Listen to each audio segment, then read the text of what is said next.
Mayor साहिबा मधु आज़ाद जी, दिगंबर जैन समाज के प्रधान श्रीमान नरेश जैन साहब, सेक्रेटरी साहब रविंद्र जैन जी, डॉक्टर NK जैन साहब, हमारे कमिश्नर साहब विनय प्रताप जी, अभय जैन, जिनके माध्यम से जैन समाज ने यहाँ मुझे आमंत्रित किया था, हमारे सभी गुड़गांव के पार्षदगण, भूतपूर्व पार्षदगण, पत्रकार बंधुओं, इतनी भारी तादाद के अंदर आई माताओं बहनों और सभी जैन समाज के प्रतिष्ठित महानुभाव, मैं जब बैठा था तो मैं सोच रहा था कि मैं जैन समाज की किस तरह से तारीफ करूं।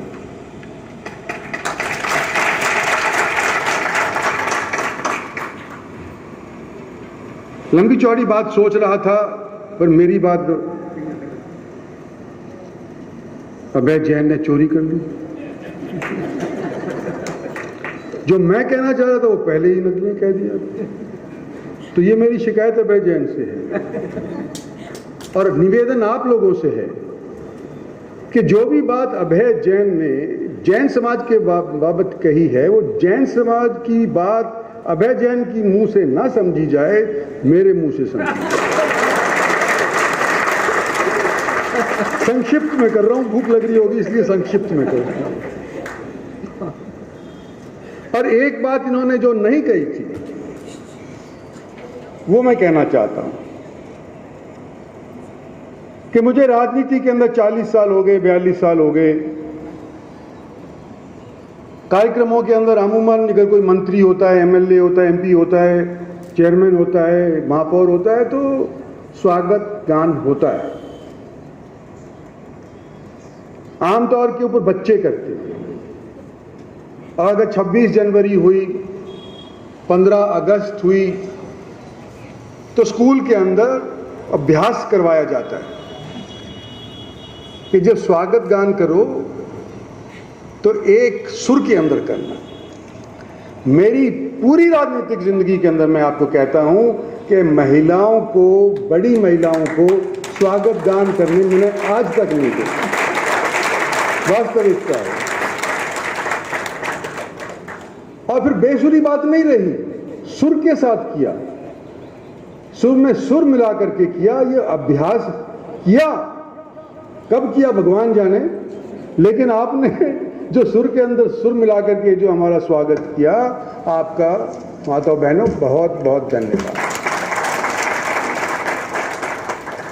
और मैं और मेरे साथ जितने भी मंचासीन हैं, चाहे पार्टी के हैं, चाहे ब्यूरोक्रेसी के हैं या इलेक्टेड रिप्रेजेंटेटिव्स हैं, कुछ नीचे ही बैठे हुए हैं, जो आप लोगों ने हमारा मान सम्मान किया। हालांकि हम लेट आए, हम सोचे थे कि क्या पता रोटी देंगे कि नहीं देंगे लेट हो गए, लेकिन फिर भी आपने बड़े हर्ष और उल्लास से मान सम्मान किया, मेरा, मेरे साथियों का किया। इसलिए मैं सारे जैन समाज का शुक्रिया अदा साथ साथ करना चाहता हूँ।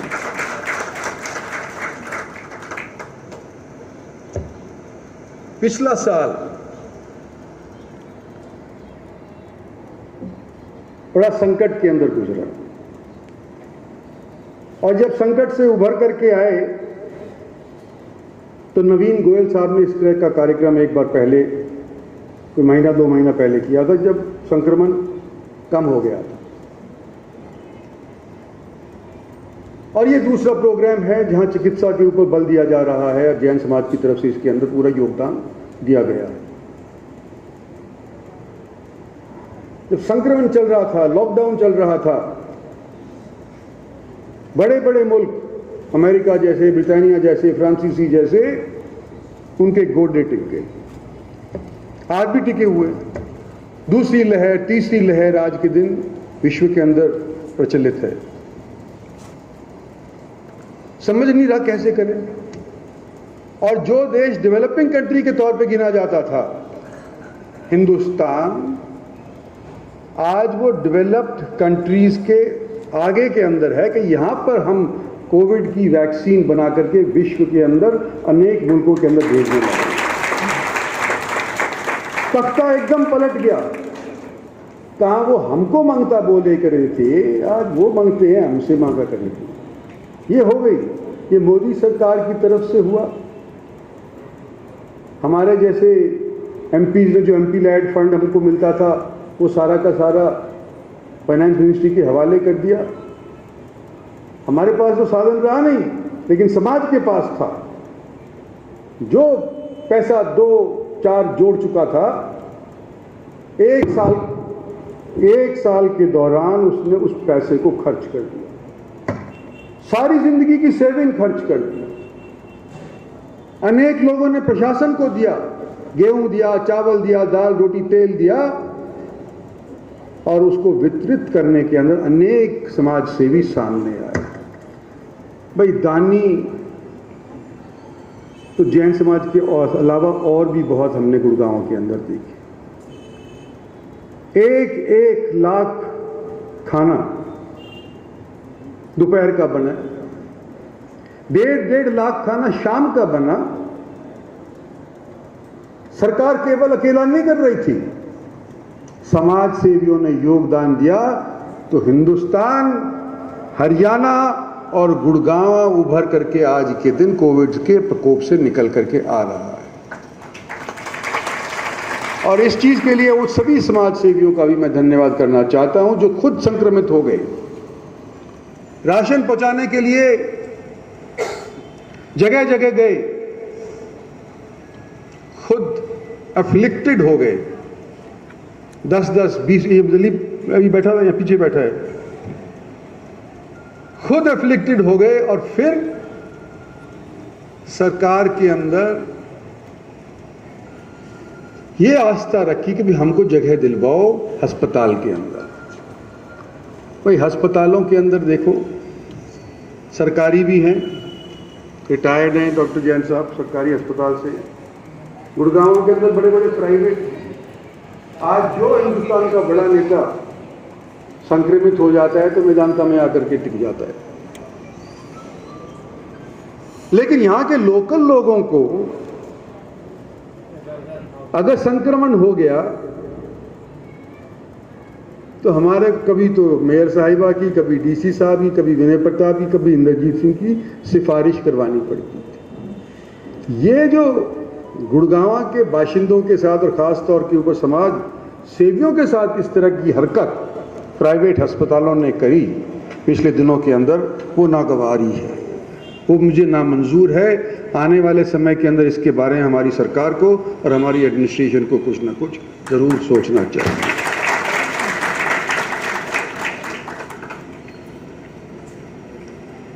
मैं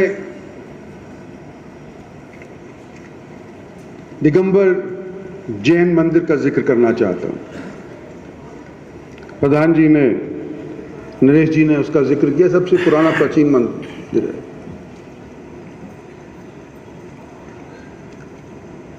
और वहां पर होम्योपैथी के माध्यम से इलाज होता आया। आज आयुर्वेदिक को छोड़ करके बाकी सारे इलाज यहां पर होने लग रहे हैं। होम्योपैथी का भी हो रहा है, एलोपैथी का भी हो रहा है। और अगर कुछ मैं आपसे उल्टा मांग लूं तो क्या आयुर्वेदिक का भी चालू कर सकते हैं? मुझे याद है कि एक बार मैं छोटा था, मेरी माँ बताया करती थी कि मैं बीमार हो गया, यूपी गया था अपने माँ के गांव, तो वहां पर मेरे को पेट में गड़बड़ हो गई, ठीक ही नहीं हो पाया। सब जगह भटक, और मेरे पिताजी तो बड़े आदमी थे उस टाइम के ऊपर, मंत्री थे, एमपी थे, सब आयुर्वेदिक, सब ये एलोपैथिक डॉक्टरों से पता किया कि भी कैसे ठीक हो बच्चा, कैसे ठीक हो, नहीं हो पाया। फिर एक बुढ़ा, हमारे गांव से 15 किलोमीटर दूर एक हकीम, हिंदू, नाड़ी वैद्य, वो हमारे को टकरा गया और उसने नाड़ी देखी और मैं खुद गवाह हूं कि 10 दिन के अंदर मैं नाचता डोलता उठ करके भीतर से भाग। जो इलाज हमारा देसी सिस्टम कर सकता है, जो इलाज बिना बिगाड़े सेहत को होम्योपैथी कर सकती है, शायद एलोपैथी नहीं कर सकती। वो ट्रीट करती है सिम्टम्स को, और हमारे जो देसी सिस्टम्स है वो ट्रीट करते हैं जड़ को। तो जड़ को उखाड़ने के बाद जो भी इलाज होता है वो लॉन्ग लास्टिंग होता है, ये मेरा मानना है। तो मेरा निवेदन है जैन साहब, इसके अंदर आप आयुर्वेदिक का भी कुछ थोड़ा यहाँ सिलसिला चला दीजिए। अब मुझे बड़ी अच्छी लगी कि मैं मतलब कोई सरसा से आ रहा, जब मैं आ रहा था अंदर तो बताया गया कि ये सरसा में थे या ये हिसार में थे, अभी यहाँ पे के बाशिंदे बन गए लोगों की सेवा करने के लिए आपके दिन आते हैं। कोई महिला का कोई करोल बाग के अंदर था, डॉक्टरी थी, वहाँ बंद हो गया कोविड की वजह से, आज यहाँ पर उन्होंने करना शुरू कर रखा है। तो ये चीज़ें जो मैंने आकर के देखी, तो भैया ये जैन समाज पहले से ही हम जानते थे, हमको बताने की आवश्यकता नहीं, हम तो आपसे बड़ी उम्मीद रखे ही बैठे हैं, आगे भी उम्मीद यही कर रहे हैं कि जो लोगों की सेवा आप करते आए पुश्तों से, जो दान आप देते आए हैं पुश्तों से, जो पढ़े लिखे आप कहलाए हैं पुश्तों से, और जो संस्कार आप लोगों ने जनता को दिए हैं पुश्तों से, सो आने वाले समय के अंदर भी, इस आड़े वक्त के अंदर भी, गुड़गांव के अंदर जो लोग बसने लग गए उनको आप जरूर बख्शेंगे, जिस तरह से हमारे को इज्जत बख्शेंगे। और हमारे हाथ में क्या है? ये छोटी मोटी मांगे। आज मेयर साहिबा बैठी हैं, विनय प्रताप सिंह बैठे हैं, पार्षदगण बैठे हैं अनेक यहाँ पर। अभी गोयल साहब कह रहे थे कि सदर बाजार के अंदर जाने आने का